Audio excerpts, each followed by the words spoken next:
A esta hora llegan las noticias de la región. Información de Ibagué y el Tolima. Hola, ¿qué tal? Bienvenidos a las noticias de Ibagué y el Tolima aquí a través de la señal del canal PIC Televisión, la televisión de los tolimenses. Yo soy William Peña Gutiérrez y como siempre los saludo desde la bella capital musical de América. A continuación, nuestros avances informativos. Ibagué se unió al plantón nacional en favor de mantener el aumento del salario mínimo. Centrales, obreras, profesores y organizaciones sociales piden al Consejo de Estado avalar decreto. Estudiantes del Conservatorio del Tolima alzan su voz ante la falta de respuestas de la Rectoría. Denuncian deterioro en aulas, escasez de espacios para ensayos y uso inadecuado del Salón Alberto Castilla. Secretaría de Salud del Tolima avanza en vacunación contra la fiebre amarilla. Cumple lineamientos del Ministerio de Salud. Salario mínimo pone en aprietos a empresarios del Tolima. Altos costos laborales obligan a reducir horarios y alertan sobre más informalidad. Alcaldía de Ibagué ha entregado 633 inficréditos a emprendedores. Más de 800 millones han sido desembolsados. Desarrollo Rural ejecuta proyectos con presupuesto participativo en zonas campesinas. Comunidades de Toche, San Juan de la China y Buenos Aires reciben insumos. En noticias judiciales cae alias a Yesid, señalado de cometer hurtos en Ibagué y otras 3 ciudades del país. Registraba 13 anotaciones judiciales. Alias Churri y el Costeño a prisión tras ser sorprendidos con armas en la Comuna 7 de Ibagué. Policía destaca 12 capturas por porte ilegal en lo corrido del año. Estas son las noticias de Ibagué y el Tolima. Comenzamos. Ibagué se unió al plantón nacional en defensa del aumento del salario mínimo legal vigente en Colombia. Centrales obreras, organizaciones sociales y hasta maestros se unieron a esta petición nacional que deberá resolverse en el Consejo de Estado. Una nueva protesta realizaron los docentes del Tolima, esta vez apoyando el aumento del salario mínimo legal vigente del presidente de la República, Gustavo Petro. Principalmente nos hemos encontrado en el marco del salario vital. El Consejo de Estado tomó una decisión que es arbitraria al entender del pueblo colombiano y lo que ha realizado el presidente Gustavo Petro es una gran movilización. Que sacamos los sectores sociales y populares a respaldar a la actividad, pero sobre todo a exhibir un derecho que se ha ganado y acá entra. Explican que es necesario este aumento para que los colombianos tengan una vida digna. Ahora, y es que existe un salario mínimo vital, y eso es lo que ha salido después de expresarse. También decir que ya hubo una mesa de concertación entre el gobierno y los gremios. Acá el único que toma una decisión en contravía los intereses de todos ha sido el Consejo de Estado. Esperamos replantear esta decisión, pero sobre todo entender que tampoco es unilateral la decisión del Consejo de Estado. Es una postura que tienen. Llamaron al gobierno nacional a que pensara frente a eso, y el gobierno nacional ya llegó a un punto de equilibrio con los gremios. Sin embargo, lo que se esperaba en Ibagué como un espacio de apoyo se convirtió en un escenario político para promover sus candidatos tanto a la presidencia como al Congreso. Lo claro de esta jornada de manifestación es que dejó a los estudiantes en casa y sin clases. Y más del tema que tiene que ver con el salario mínimo legal vigente en Colombia. El presidente ejecutivo de la Cámara de Comercio de Ibagué, Carlos Hernán Enciso, habló con la Alianza Informativa y dio su postura frente al impacto que tiene el aumento del 23.7% que estableció el gobierno nacional desde comienzo de este 2026.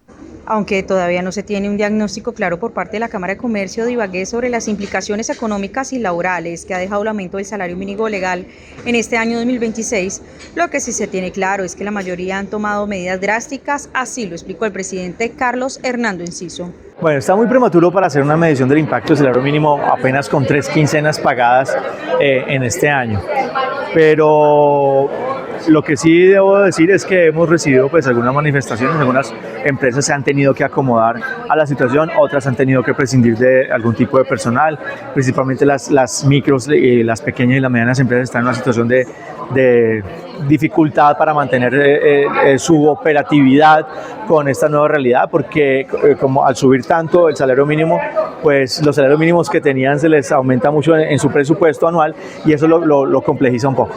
De todos modos creemos que es muy prematuro, nosotros queremos esperar a que pase el primer trimestre para tener una evaluación del impacto, incluso hasta que no finalice incluso el primer semestre, en un impacto más cercano a lo que está pasando realmente en la operatividad, en la funcionalidad, en la subsistencia de las empresas. donde hoy preocupa la informalidad, que se podría haber aumentado debido a los altos costos por pagar por empleado. ¿Qué nos tememos? Que en algunos sectores donde hemos tenido acercamiento con empresarios se puede estar generando informalidad en el empleo, que se estén llegando a acuerdos verbales con algunos empleados para poder mantener el trabajo y de pronto acomodarse. Eso me ha llegado esa información. Por otro lado, optimizar empleos, es decir, desistir de algunos puestos de trabajo y optimizarlos para que puedan el presupuesto aguantar, y otros se han acomodado de alguna forma para tratar de que la operatividad no se pierda, los empleos tampoco. Los empresarios por esencia van para adelante, quieren seguir trabajando. Obviamente las circunstancias hacen que estas realidades generen nuevos desafíos, y en eso estamos. Un claro ejemplo es este empresario Jaime Lizarralde, cuyo restaurante habitualmente abría a partir del mediodía hasta las 11 de la noche y hoy solo puede hacerlo por unas horas puntuales.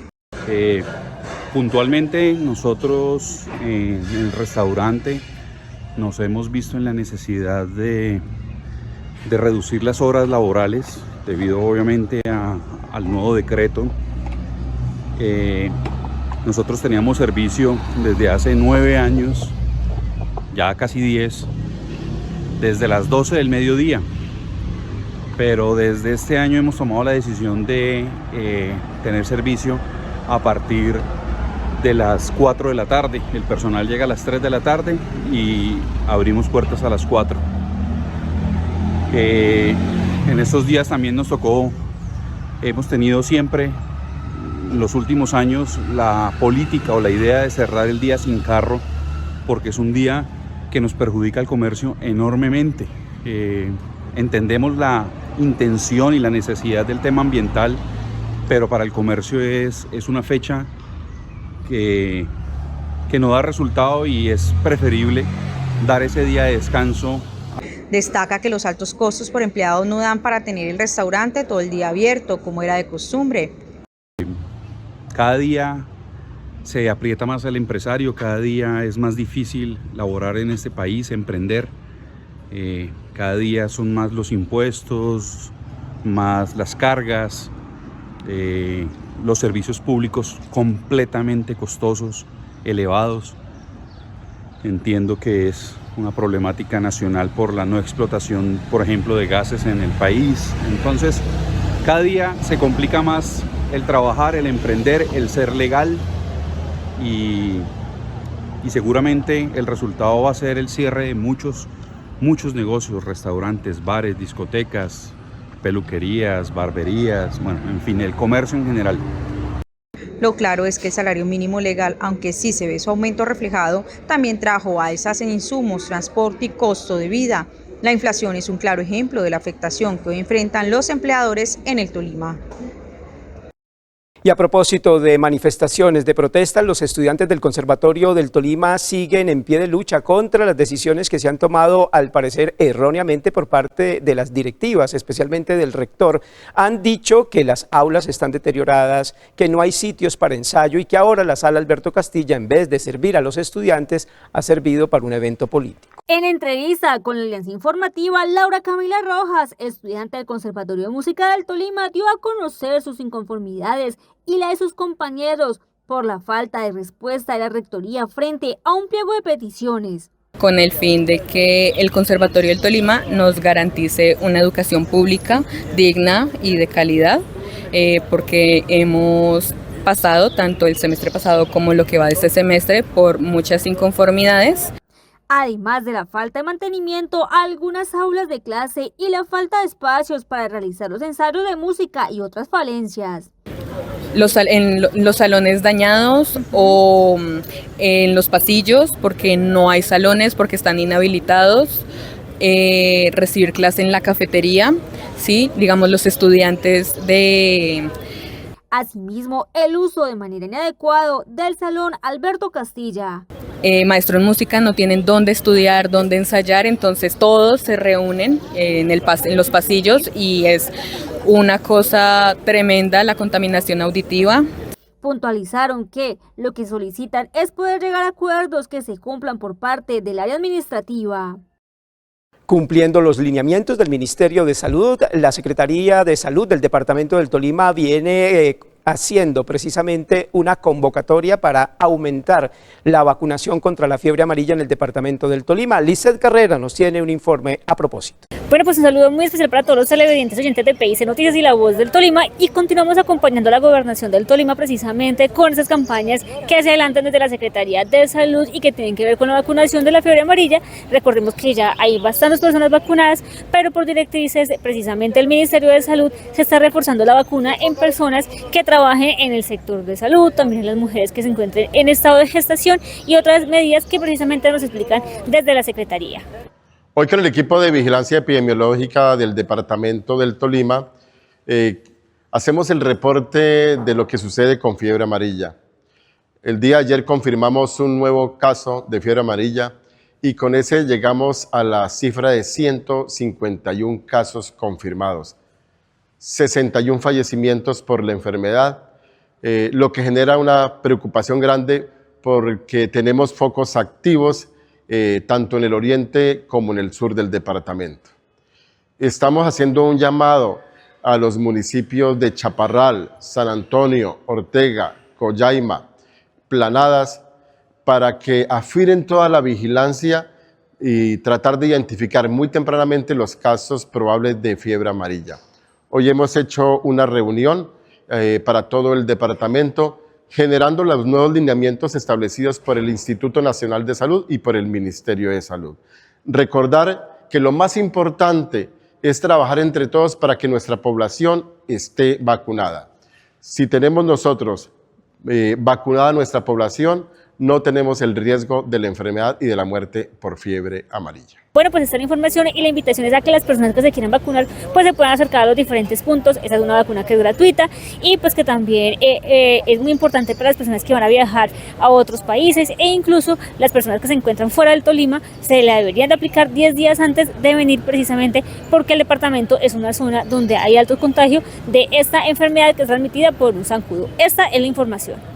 ¿Te vacunaste hace más de 10 años contra la fiebre amarilla? Entonces es momento de revisar tu refuerzo. Si viajas o vives en municipios como Cunday, Villarrica, Icononso, Purificación, Prado, Dolores, Chaparral, Ataco, Planadas o Río Blanco, debes mantener tu protección al día. No dejes para mañana lo que puede cuidar tu vida hoy. Una vacuna a tiempo marca la diferencia. La salud es tu poder. Vacúnate ya contra la fiebre amarilla. Gobernación del Tolima. El concejal Carlos Beltrán, quien hace parte de la mesa directiva del Consejo Municipal de Ibagué, habló sobre la reunión más reciente para analizar el tema de la seguridad en la capital. Bueno, buen día a todos los ibaguereños. Como mesa directiva del Consejo quiero decir que lo primero que hizo el coronel López fue reunir a todo el Consejo Municipal, hacerles una invitación donde tuvimos una mesa de trabajo donde evaluamos la situación real de la ciudad de Ibagué en temas de seguridad, bastante por trabajar. Bueno, esperamos que esta nueva comandancia pues trabaje articuladamente con la administración municipal. Recordemos que hemos tenido en estos últimos días bastante casos de sicariato, tenemos diferentes también hechos delictivos como hurto, especialmente en la comuna número 9, entonces son estrategias que debe empezar a implementar el coronel, que le damos la bienvenida claramente, pero hay bastante por trabajar y esperamos también que desde parte de la Dirección de Seguridad y Convivencia Ciudadana se muestre un trabajo real y articulado con nuestra fuerza pública. Bastantes quejas referente a esta dirección, poco trabajo se le nota y esperamos pues que con esta nueva comandancia que llegue se vea un trabajo real y en territorio por la seguridad de los ibaguereños. ¿Usted hizo alguna solicitud en particular al coronel? Claro que sí, la primera solicitud que le hemos realizado al coronel es que trabaje articuladamente con la Secretaría de Gobierno y especialmente con la Dirección de Convivencia y Seguridad Ciudadana. Vemos que esta dirección pues está encabezada por un coronel de la policía y estas estrategias son las que se deberían ver en territorio porque no estamos viendo, digamos, que trabajen conjuntamente. Esta es la primera solicitud y por otro lado también un llamado que se le ha hecho al coronel es el trabajo en nuestros corregimientos, un trabajo de territorio y mayor patrullaje.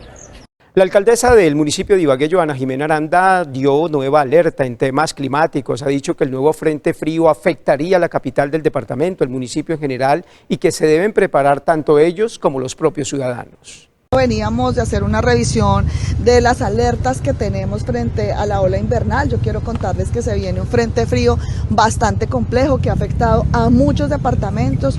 De hecho, estábamos también revisando con varios alcaldes de ciudades capitales esas emergencias que se han presentado en algunas ciudades. Nosotros, gracias a Dios, no hemos tenido un impacto tan fuerte como si lo han tenido otras ciudades de nuestro país, pero ese frente frío nos puede seguir afectando esta temporada invernal. Son situaciones que definitivamente impactan las obras, el avance de las obras, pero aquí estamos también revisando que el impacto sea el menor posible y que en los pocos espacios donde no tenemos lluvias, pues nuestro equipo avance. Mateo creo que les contaba que también hemos tenido la posibilidad de avanzar con cuadrillas nocturnas y de avanzar en esas actividades en donde el impacto del clima no es mayor, pero seguiremos nosotros cumpliendo a los ibaguereños con una obra emblemática que ustedes han visto en la transformación. Hoy estamos aquí, en este momento estamos en la 10. Este fue el sitio de mayor impacto. Cuando empezamos nosotros encontramos cómo se había vandalizado toda esta estructura y que definitivamente sería muy irresponsable nosotros maquillar una obra de estas y dejar a expensas de esa situación tan compleja e inestable toda esta zona. Así que se toma la decisión de que este proyecto no sea solo un maquillaje, sino sea un proyecto que de verdad garantice una obra para rato y que podamos estabilizar todo lo que en otrora se mejoraba, pero que a pocos meses se deterioraba. Y yo quiero contarles que el IVAL hoy tiene sobre sus hombros también la responsabilidad de todo el manejo de aguas lluvias del Parque Centenario, que era lo que más impactaba la Concha y toda esta zona 2 del Parque Centenario. Así que es un proyecto que va de la mano también de una responsabilidad grande que ha asumido nuestra empresa Acueducto de Alcantarillado, como es el manejo de aguas lluvias del Parque Centenario, que va a garantizar que estas obras no se deterioren y que por el contrario no se presenten inundaciones y no se nos afecte sobre todo la parte de la concha acústica de los vestieres y de toda esta obra de infraestructura que ya avanza significativamente. Alcaldesa, para el Festival Folclórico, ¿es posible que se alcance a utilizar la concha acústica? Es posible y esa es la tarea que tenemos, ese es nuestro propósito, que podamos utilizar nuestra concha acústica, que inauguremos nuestra concha acústica con nuestro Festival Folclórico y por eso trabajamos todo el tiempo con nuestros contratistas, con el acelerador a fondo para que este festival folclórico se pueda desarrollar en la concha acústica y que si tenemos obras en la zona 3, pues no impacten el desarrollo de todas las actividades. Y bueno, ustedes hoy vieron el avance y nos falta todavía la zona 3 con ellos, la zona 1, que toda se va a modificar y en esa zona vamos a hacer una transformación muy importante porque queremos trabajar de la mano de los comerciantes y de los habitantes del sector. Esta zona era una zona olvidada que estaba a expensas de consumo de sustancias psicoactivas, oscuridad, deteriorada, que solo se utilizaba en ciertas épocas del año. Lo que queremos es restaurarla y por supuesto un espacio turístico, cultural, musical. Entonces vamos a seguirles contando qué se tiene previsto para esta zona y que sea todo un complejo nuestro Parque Centenario. Alcaldesa, ese parte de tranquilidad a toda la ciudadanía que reclama obras pronto, pero que debemos ser conscientes de todo lo que nos acabas de decir. En un caso de que no se puedan entregar las obras para lo que se tiene planeado, ¿cuál es ese parte de tranquilidad para la ciudadanía?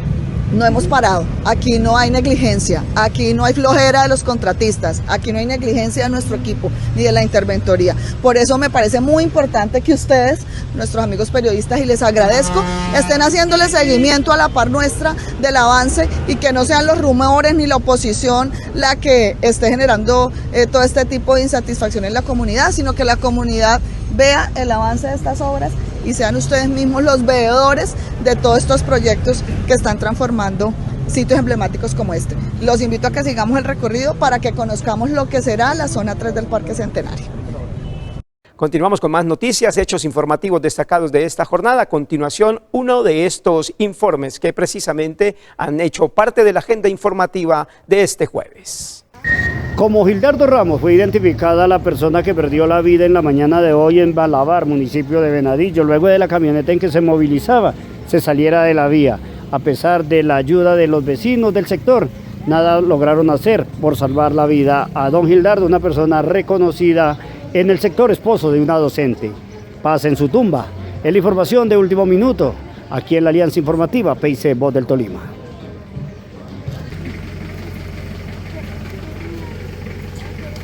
¿Será que venía solo, seguro, cierto? Venía solo. Sí, parece que sí venía solo. Sí, venía solo, gracias a Dios, venía solo. No tenía más gente.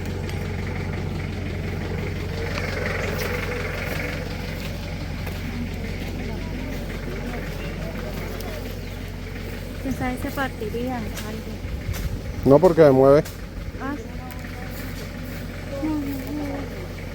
No iba a ser él solo. Solo, gracias a Dios, venía solo.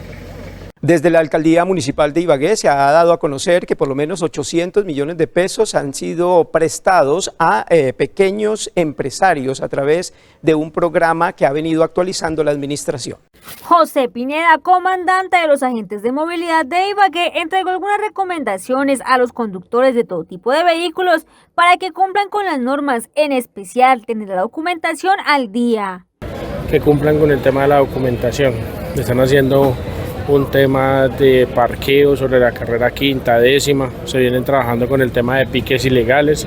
Entonces, pues la invitación a todos los ibaguereños y a los actores viales es que cumplan con la documentación. Destacó que esto genera que a veces se generen algunas confrontaciones cuando los agentes solicitan los documentos y no los tienen. Especialmente esas agresiones. Pues lastimosamente estas agresiones se vienen presentando por intolerancia.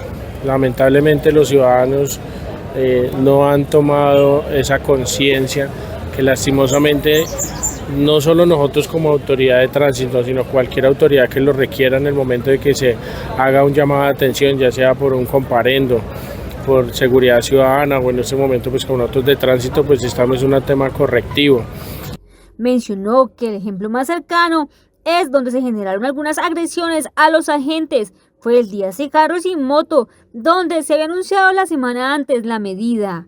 También a los conductores para que eviten dejar los vehículos mal parqueados. ¿Has soñado un lugar donde lo puedas encontrar todo para tu vida y el hogar? Donde al comprar sepas que estás apoyando lo nuestro. En el que además de encontrar los mejores productos de la más alta calidad, te encuentres con gente cálida y amable. Sabemos que sí, y que siempre lo encuentras en Mercacentro, el centro de la economía. Trabajamos para ofrecerte el mejor servicio. Gracias por apoyar lo nuestro.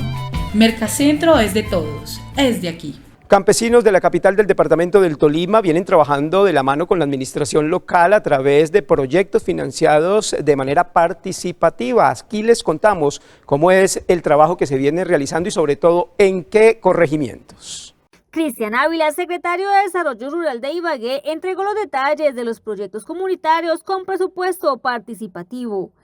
100 mejoramientos de vivienda, sus materiales, de un banco de ferretería que se ha creado a 100 familias que realmente lo necesitan. Luego de una convocatoria donde se presentaron casi 800 familias, se escogieron con un equipo y mesas de trabajo con diferentes actores las 100 familias que realmente tenían que cubrir una necesidad de mejora en su casa.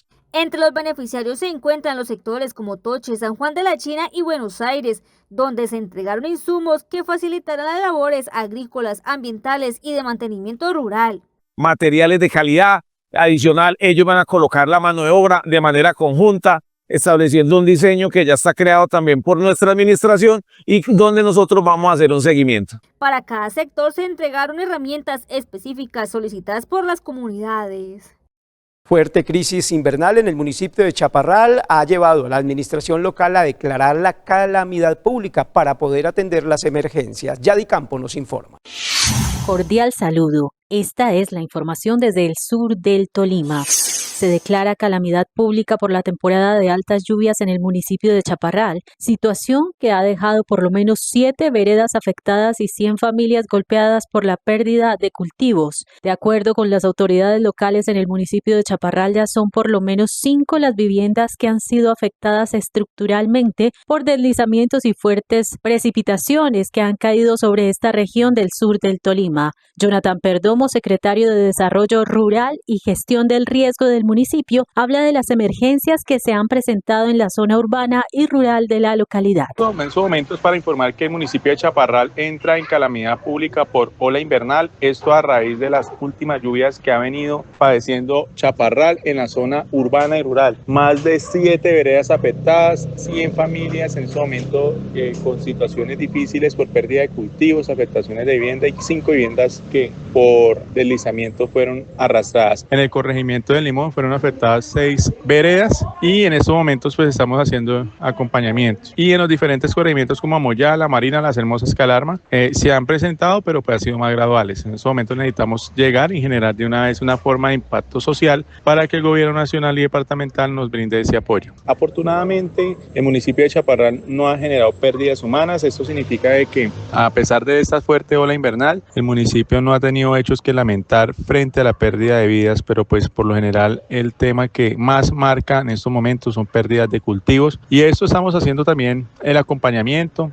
a las familias que perdieron sus viviendas y a las que tienen también amenaza por deslizamientos. Por eso se declara porque la capacidad presupuestal del municipio no alcanza y elevamos el apoyo a la Gobernación del Tolima y al Gobierno Nacional para que podamos tener o brindar el apoyo necesario a las familias que tanto necesitan. La declaratoria de calamidad pública en Chaparral permite al alcalde municipal tomar medidas ágiles y excepcionales para atender emergencias tales como la contratación directa y acelerada, la destinación específica de recursos presupuestales, la adopción de planes de acción inmediatos y la reubicación temporal de población afectada. Informó Yadi Campo, periodista desde el sur del Tolima. Este 8 de marzo, el cambio es con el campo. Nijiret Cardoso Milán a la Cámara de Representantes por el Tolima. Marca Pacto Histórico, número 104 en el tarjetón. Nijiret Cardoso, número 104, a la Cámara por el Tolima. El pacto es con el campo. El futuro es nuestro, el cambio llegó. ¿Tiene usted problemas con el licor? ¿Necesita ayuda? Alcohólicos Anónimos lo puede ayudar. Asista a las reuniones los días lunes, miércoles y viernes, desde las 3 hasta las 4:30 de la noche. Martes de 7 a 8:30 de la noche. En el grupo Nace una Estrella. Ahora con nueva dirección, Manzana 10, Casa número 12, Urbanización Onzaga. Celular 315-333-1022. Si al Tolima vas a viajar, vacúnate contra la fiebre amarilla. La vacunación es la medida de prevención más importante. Es segura, eficaz y protege tu vida. Y si recibiste tu vacuna hace más de 10 años, consulta tu dosis de refuerzo. Un pinchazo hoy puede evitar una enfermedad grave mañana. Así de simple, así de poderoso. La salud es tu poder. Vacúnate ya contra la fiebre amarilla. Gobernación del Tolima. Y nos vamos ahora a conocer las noticias del norte del departamento del Tolima, el registro de lo más reciente que sucede en esta zona que nos presenta a continuación nuestro compañero José Joaquín Chávez Fernández. Los saludo desde Venadillo, pero con noticias del municipio de Alvarado. Les cuento la historia. En Caldas Viejo, la comunidad da ejemplo de los resultados que se logran en el trabajo mancomunado. Entregan una vía con el apoyo de administración, sector privado, clase política. Todos sean involucrados con el objetivo de sacar adelante esa meta. Pero aparte de eso, el próximo domingo se tendrá una gran cuadernatón con artistas, bingo y con magníficos premios, ha recordado la comunidad. Les he preparado la siguiente historia. Caldas Viejo, en el municipio de Alvarado, un centro poblado distante 5 minutos de la cabecera municipal, donde su gente da un claro ejemplo de cómo el trabajo mancomunado, el trabajo en equipo, da buenos resultados. Se dieron a la tarea de recuperar la vía al cementerio. Se golpeó fuerte, buscó el apoyo y se logró la meta. Desde Caldas Viejo les queremos decir, el querer es poder, el querer con ganas, con pasión, con muy buena actitud, las comunidades podemos transformar muchos lugares de la región. Hoy el trabajo avanza gracias al apoyo de la administración municipal, de la empresa privada, de la clase política y de la comunidad que entendió la importancia del trabajo en equipo. Don Joaquín, mil gracias por esta gestión. Es una gestión muy bonita que vino haciendo usted con el apoyo de todos los propietarios de algunas empresas y propiedades de la zona que bien tuvieron aportar material y maquinaria para apoyar este proceso en la vereda Caldas Viejo de mejorar la vía al cementerio. Pero ahí no para todo. La comunidad para este domingo 22 de febrero tiene programada una gran cuadernatón, donde los asistentes podrán recibir el cartón, participar solo a cambio de útiles escolares. Les cuento que tenemos ya parte de los regalos que vamos a estar en esta gran cuadernatón, el binguito que vamos a jugar entre todos. Recuerden que la tabla no tiene ningún costo, es tu aporte con útiles escolares, bolsos, libros, cuadernos, lápices, en fin. Los esperamos domingo 22, 3 de la tarde. Además disfrutarán de artistas en vivos quienes alegrarán esta jornada. La cuadernatón es una muestra más del compromiso que se tiene para con los niños, niñas, jóvenes y adolescentes. En Caldas Viejo se trabaja por ellos para darles un mejor futuro, dotándolo de herramientas en su aprendizaje, pues son ellos el presente y futuro de nuestro territorio y en Caldas Viejo lo tienen claro. Por eso es un ejemplo a seguir. Amala es una y nada más. Con las historias bien contadas en el norte del Tolima, José Joaquín Chávez Fernández. En la Alianza Informativa PIC Voz del Tolima. 2 hombres fueron capturados en Ibagué por porte ilegal de armas, otro más por hurto. Estas y otras noticias judiciales a continuación.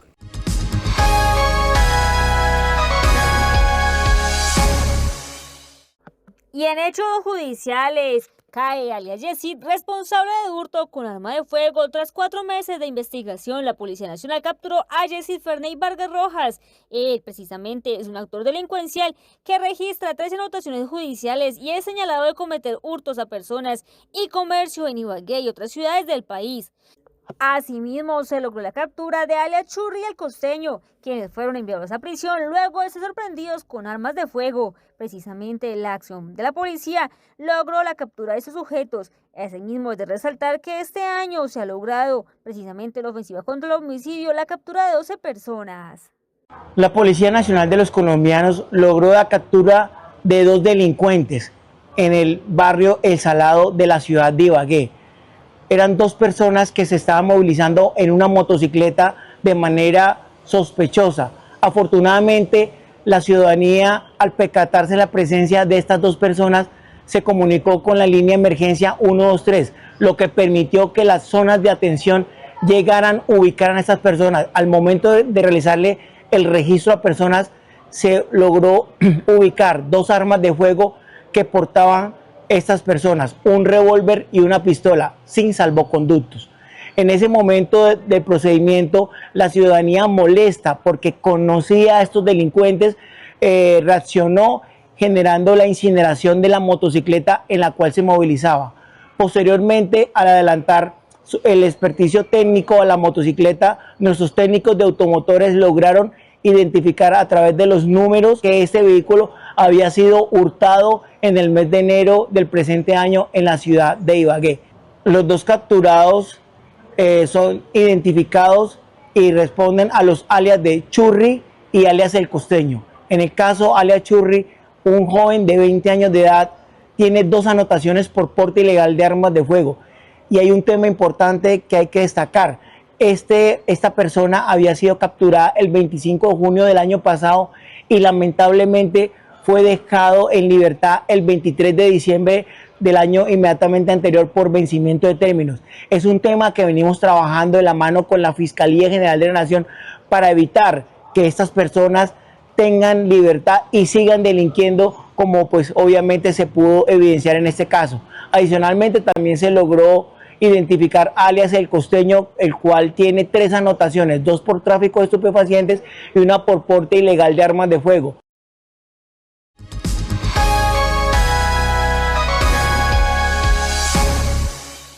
Gerson Bermort, quien es el secretario de Salud de Bogotá, habló fuerte contra el gobierno nacional, especialmente contra el Ministerio de Salud. Dijo que este gobierno está privatizando la salud, contrario a lo que se había prometido. El promedio de recursos que gastaban los colombianos en pólizas de seguros privados era de 5 billones de pesos y eso lo lograban aproximadamente 1.800.000 familias en Colombia.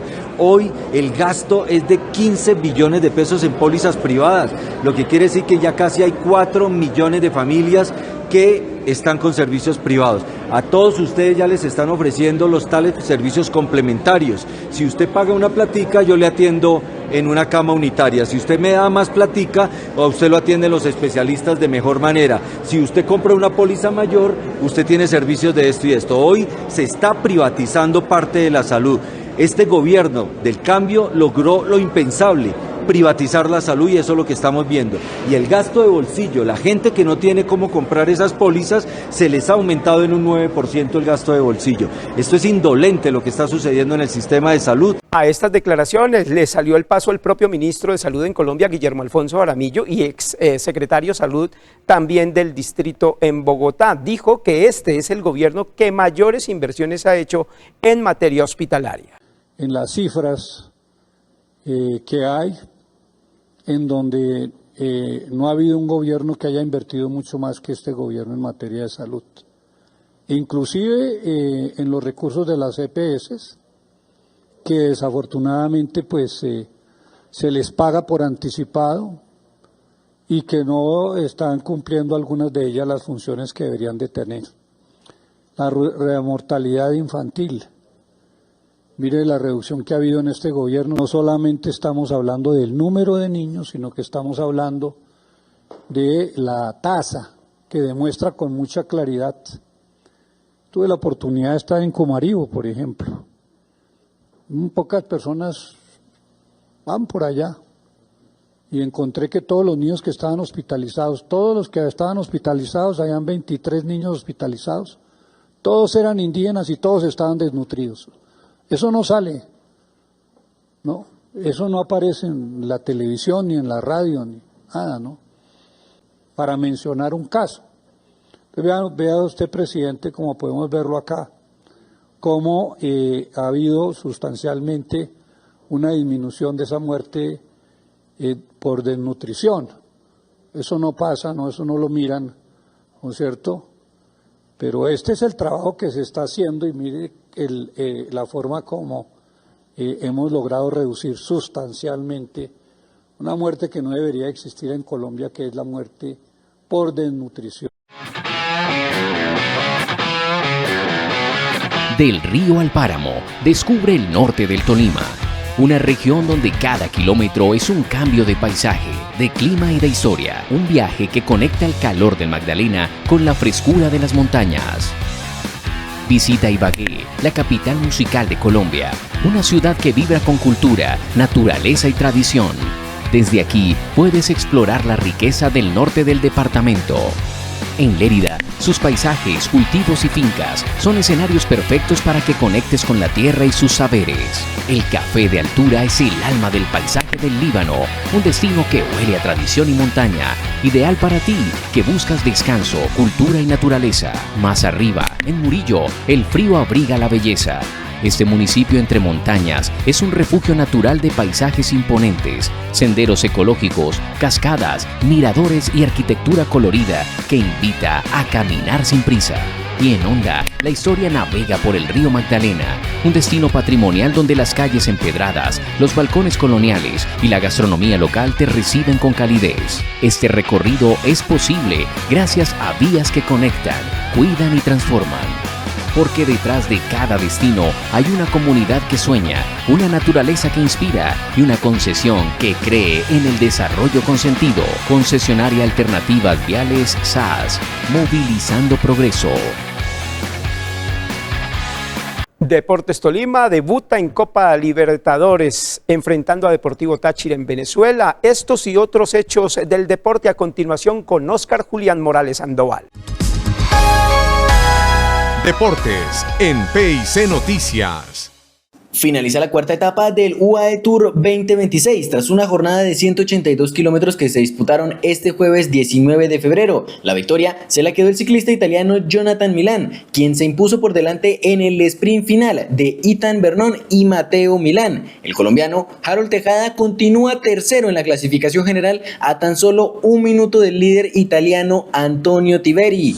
Deportes Tolima enfrenta su primer partido en la Conmebol Libertadores. En la ciudad de San Cristóbal reciben a los Pijaos por el partido de ida en la fase 2. El último encuentro que vivieron fue en el 2007, donde el equipo colombiano se quedó con la victoria y la clasificación a la siguiente ronda de la competición. La selección colombiana femenina sub-20 disputa su segundo partido en el grupo final del campeonato sudamericano. En la ciudad de Ipané, Paraguay, se vivirá el encuentro de las colombianas frente al seleccionado de Brasil. Deportes en PIC Noticias.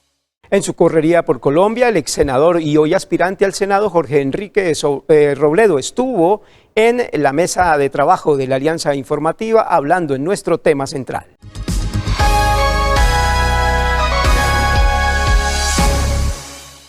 Y bueno, para mí gratísimo, por supuesto, estar en Ibagué. Aquí, pues las historias que yo tengo, mi vida en Ibagué fue de las cosas más gratas de toda ya mi larga existencia. Eso es correcto, e incluso en una discusión que tal vez no terminará. El doctor Enrique Robledo, nacido en Ibagué, nacido en el departamento del Tolima, pero que lo identifican mucho con un vecino muy querido como es Caldas. Es que yo viví en Caldas un montón de años. Yo tengo esta historia que es interesante contarla. Yo viví 18 años en Ibagué, o sea, hasta que terminé el colegio. Aquí en el Tolimense, yo soy orgullosamente graduado del Colegio del Tolimense, ¿cierto? Entre otras, celebrando aniversarios especiales, creo que 78 años. Sí, pero no tengo ese dato. Pero perfecto. Bueno, voy a averiguar. En todo caso, ahí me gradué, me fui a estudiar a Bogotá y después de que estudié en Bogotá me fui a vivir a Manizales. Y mi padre era manizaleño, ¿sí? Pero bueno, yo era un ibaguereño viviendo en Manizales y esa es la historia mía. Nunca dejé de sentirme muy cómodo como ibaguereño, pero también tengo que decir que Manizales pues me brindaron una gran hospitalidad, es una ciudad de una gente muy, muy querida, y también he vivido un montón de años en Bogotá. Cuando fui estudiante y después en el Congreso, imagínense, fueron otros 20 años. Entonces yo he llegado a esta conclusión, Gilberto, que me gusta decirla. Yo me siento muy cómodo en todas partes. Si yo voy a Pasto, estoy feliz en Pasto. Si voy a Barranquilla, me alegro en Barranquilla. Pero claro, no se me olvida que soy ibaguereño, ¿sí? Y que después viví muchos años en Manizales. Eso lleva a una coyuntura por un tema que se llama descentralización, que tal vez por el tiempo nos han hecho creer o nos hicieron creer de las fronteras, y entonces no miramos la frontera como algo de unión, sino la frontera como división, y tal vez eso nos pasa a la Cordillera Central y Bogotá. No hay que verlo así, porque además al final somos colombianos.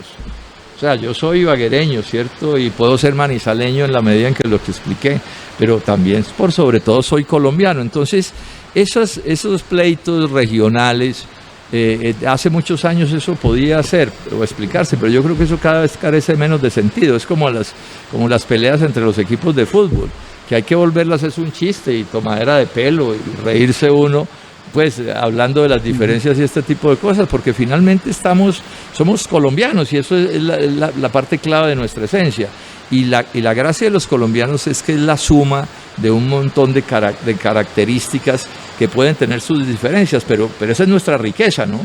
O sea, un guajiro con un pastuso, por decir alguna cosa, bueno, eso de ahí salen unas cosas que son muy importantes para todos nosotros. Entonces yo insisto, yo me siento súper bien, Gilberto, en cualquier sitio de Colombia donde yo me baje, me siento jugando de local. Y uno de los encantos de este Senado es que he recorrido este país al detalle, lo conozco muy bien en todos, desde la punta de la Guajira, ¿cierto? Sí, desde el Cabo de la Vela hasta Leticia en el Amazonas, que estamos en el otro extremo, y en el Chocó y en todas partes.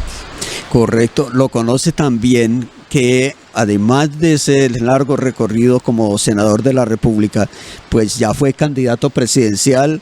No se dieron las cosas, pero ahora viene otro reto que hace unos meses nos anunciaba usted que se estaba dando, y era el de volver al Congreso de la República. Sí, Gilberto, ya esa es una decisión que está tomada. Yo ya estoy inscrito, tengo inscrita mi candidatura al Senado, y explico un poco por qué.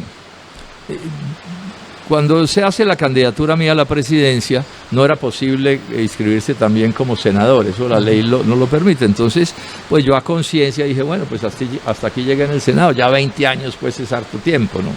Y esa era la decisión, no retirarme de la política, Gilberto, yo no me voy a retirar jamás de la política. Entonces en estos años, por ejemplo, escribí 150 artículos analizando los asuntos del país, publiqué 2 libros enteros, uno sobre historia de Colombia, historia de mi vida, y otro sobre el tema del cambio climático. Y sigo opinando en política todo el tiempo.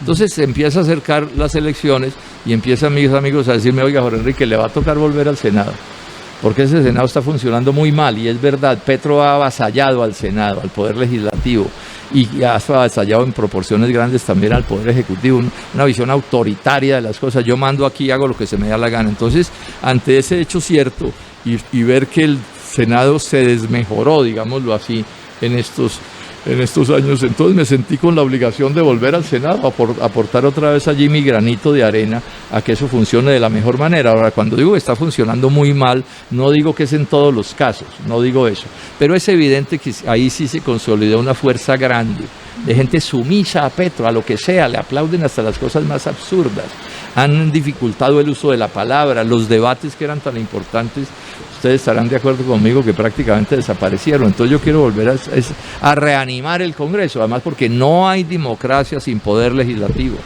No es cierto que la democracia es solo elegir al presidente, no, la democracia es poder ejecutivo, que es el presidente, independiente, poder legislativo, que es el Congreso, independiente, y poder judicial, que son los jueces, independientes también. Y Petro, con su tono autoritario, ha querido someter a los otros poderes a su férola, y eso es inaceptable. Y espero que eso no vaya a quedar como prendido en el Congreso. Voy en buena medida al Senado a vigilar eso de cerca. El Senado tiene que volver a hacer los grandes debates que se hicieron en los años anteriores y que el petrismo estranguló en estos 4 años. O sea, es muy de fondo lo que estamos haciendo. Esa es la explicación de por qué vuelvo al Congreso. Bueno, y a seguir defendiendo los intereses nacionales y tantas cosas que nadie menciona. Se les ha olvidado entonces a muchos congresistas cuál debe ser su papel en el Senado.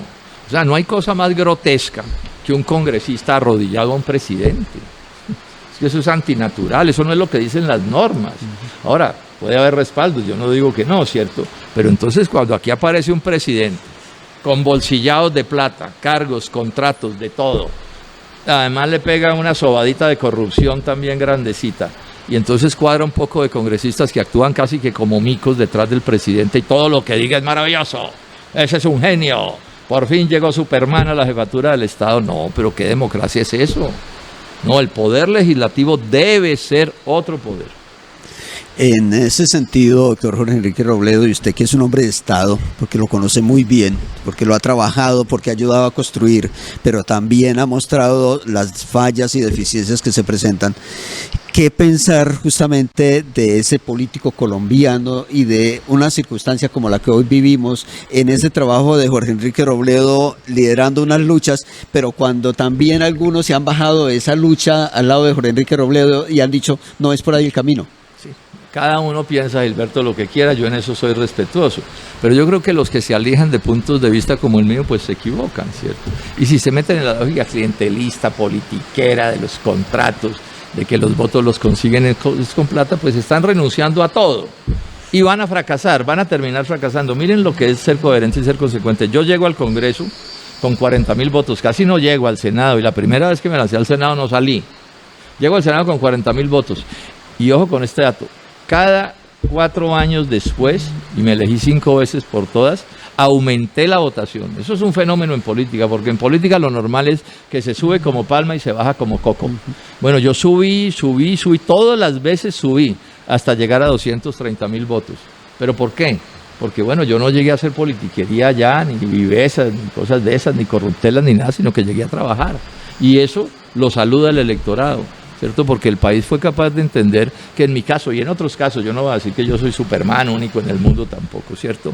Pero actuamos correctamente y la ciudadanía termina saludando esas maneras de actuar, y es a lo que quiero volver, a seguir haciendo eso mismo, pues ojalá mejorado, porque claro, uno cada año aprende cosas nuevas, ¿cierto? Entonces, pero la misma lógica, o sea, a no venderle el alma al diablo. Ojo que esta es una frase profunda, Gilberto, que estoy usando. Hace unas semanas o unos meses, Bolívar salió a los medios de comunicación, Gustavo Bolívar, a Semana, y contó que Petro había ganado porque Petro le había vendido el alma al diablo. Bolívar tendrá que saber por qué dice esas cosas, pero ojo, es que venderle el alma al diablo es lo peor que puede hacer un político, porque es que los diablos cobran ¿en qué?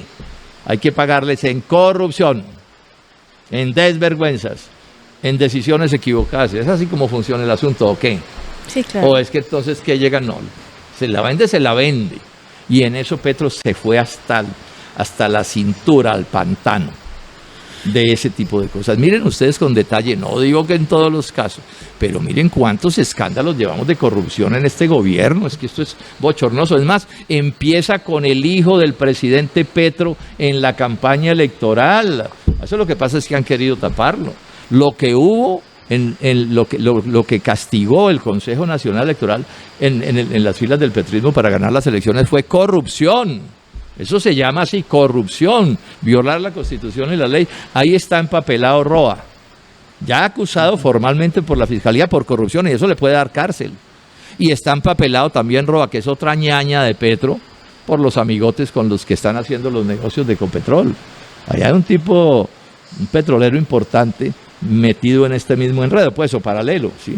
Entonces, pues, así, y eso es un llamado que yo le hago a las gentes del Tolima y de Colombia. No puede ser que la corrupción se siga enseñoreando en este país, y que lo que hay es que escoger entre quienes viven en eso y quienes tenemos un punto de vista diferente.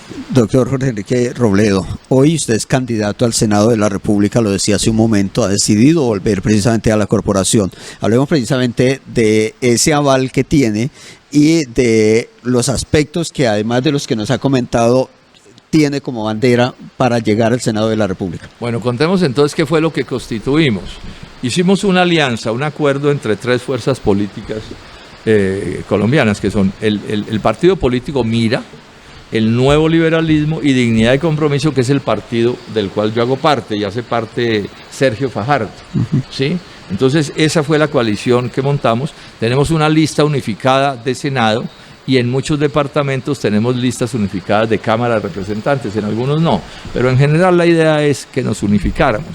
Estamos muy satisfechos porque esto nos asegura pasar el umbral. Ustedes saben, es el primer reto de las elecciones parlamentarias. Esos umbrales son altísimos, eso no está fácil, y como el país está tan fraccionado, pues lo hace más difícil. Yo estoy muy contento. Ahí en eso yo soy en la lista de Senado el número 10 de esa coalición, y estoy dando un dato para que no se les olvide.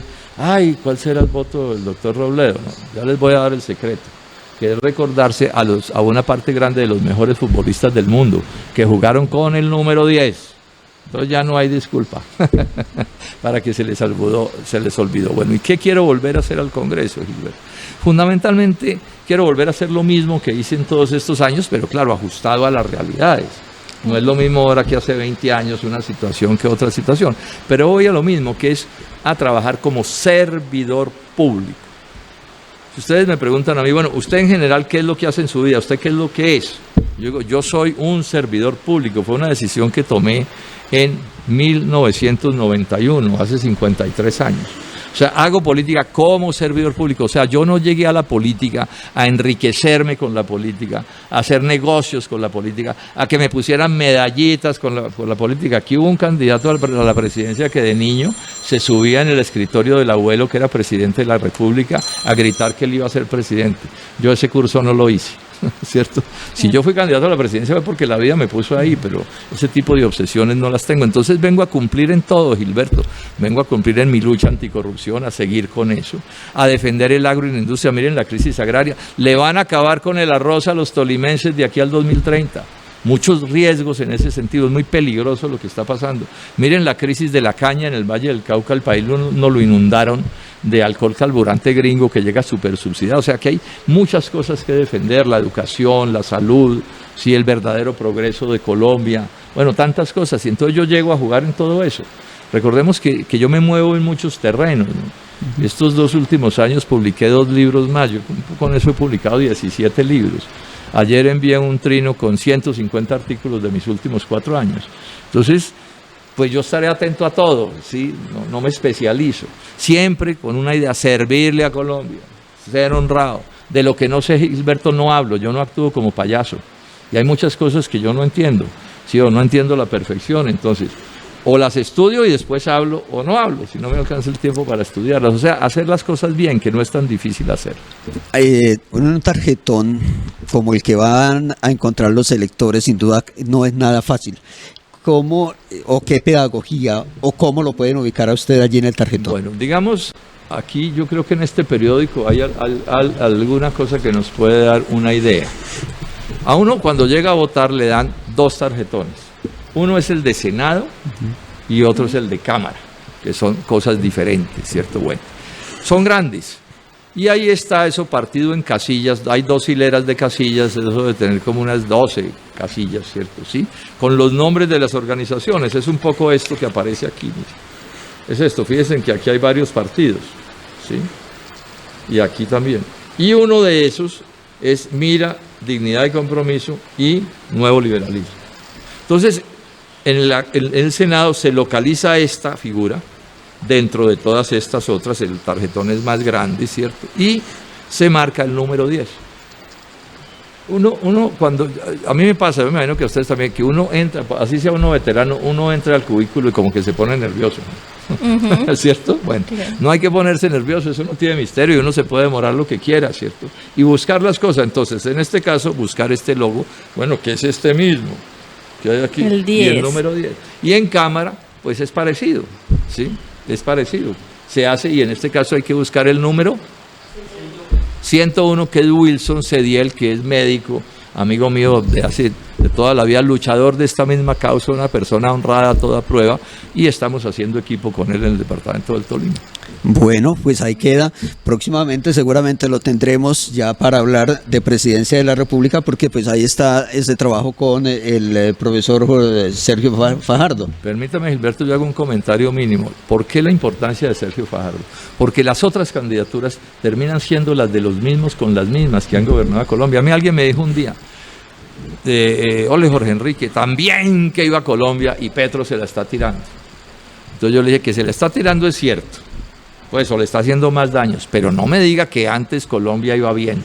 Pilas con esto, tolimenses y ibaguereños. No, Petro gana es porque hubo un voto de castigo del pueblo colombiano. ¿Contra quién? Contra los malos gobiernos anteriores y los partidos de esos gobiernos. Y ahora se nos aparecen aquí carilavados a decir que hay que cambiar a Petro por uno de ellos. Y ni piden perdón, ni excusas, ni dicen, no, sí, es que nosotros gobernamos mal, pero vamos a corregir. No, nada.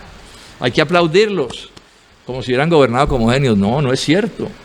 Petro está gobernando muy mal, pero en buena medida porque está haciendo lo mismo que hicieron los partidos políticos anteriores, los gobiernos anteriores. Nosotros representamos una opción diferente con Sergio Fajardo. O sea, nosotros nos cogen ahí, a mí no me meten en ninguno de esos 2 sacos, no pueden, ni a Sergio tampoco. Nosotros somos la única y verdadera alternativa de cambio democrático que necesita Colombia.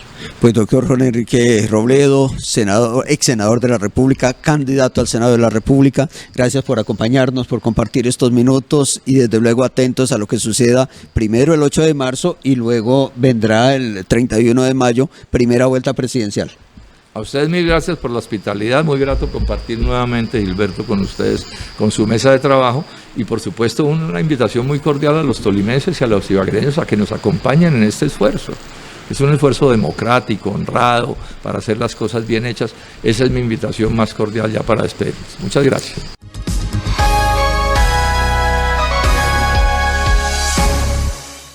Gracias por acompañarnos en la emisión central de PIC Noticias. Les recuerdo los horarios. A las 6 de la mañana, a las 12 del día, tenemos la alianza informativa con La Voz del Tolima. A las 8 de la noche, todo el recuento informativo aquí a través de la señal de la televisión de los tolimenses, el canal PIC, donde usted sí se ve. Feliz noche para todos. Ibagué se unió al plantón nacional en favor de mantener el aumento del salario mínimo. Centrales, obreras, profesores y organizaciones sociales piden al Consejo de Estado avalar decreto. Estudiantes del Conservatorio del Tolima alzan su voz ante la falta de respuestas de la Rectoría. Denuncian deterioro en aulas, escasez de espacios para ensayos y uso inadecuado del Salón Alberto Castilla. Secretaría de Salud del Tolima avanza en vacunación contra la fiebre amarilla. Cumple lineamientos del Ministerio de Salud. Salario mínimo ponen aprietos a empresarios del Tolima. Altos costos laborales obligan a reducir horarios y alertan sobre más informalidad. Alcaldía de Ibagué ha entregado 633 inficréditos a emprendedores. Más de 800 millones han sido desembolsados.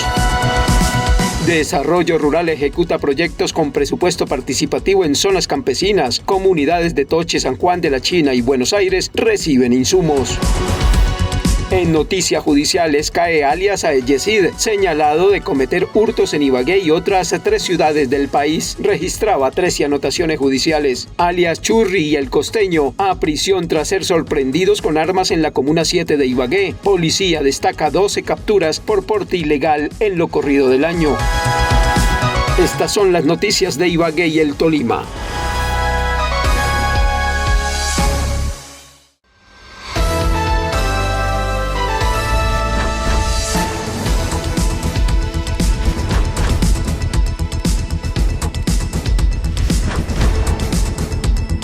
A esta hora llegan las noticias de la región. Información de Ibagué y el Tolima. Este es su canal PIC Televisión, la televisión de los tolimenses, donde usted sí se ve.